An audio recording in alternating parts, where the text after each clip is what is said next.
nabulok na ang balag ay buhay pa at napakatindi pang bumulaklak nitong ating blue ternate. Ito yung napakataas ang antioxidant, mahusay sa mga taong may kanser.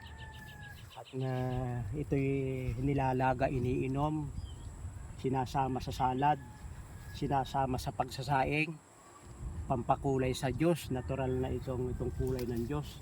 At ang maganda dito ay double petals ito, sapagkat para siyang rose, malaki yung kanyang bulaklak. Pinakita ko sa inyo na matatag itong blue ternate.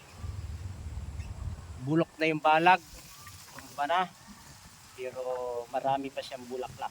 Maraming salamat sa inyong pagsubaybay sa Natural Will. Si Pastor Pito.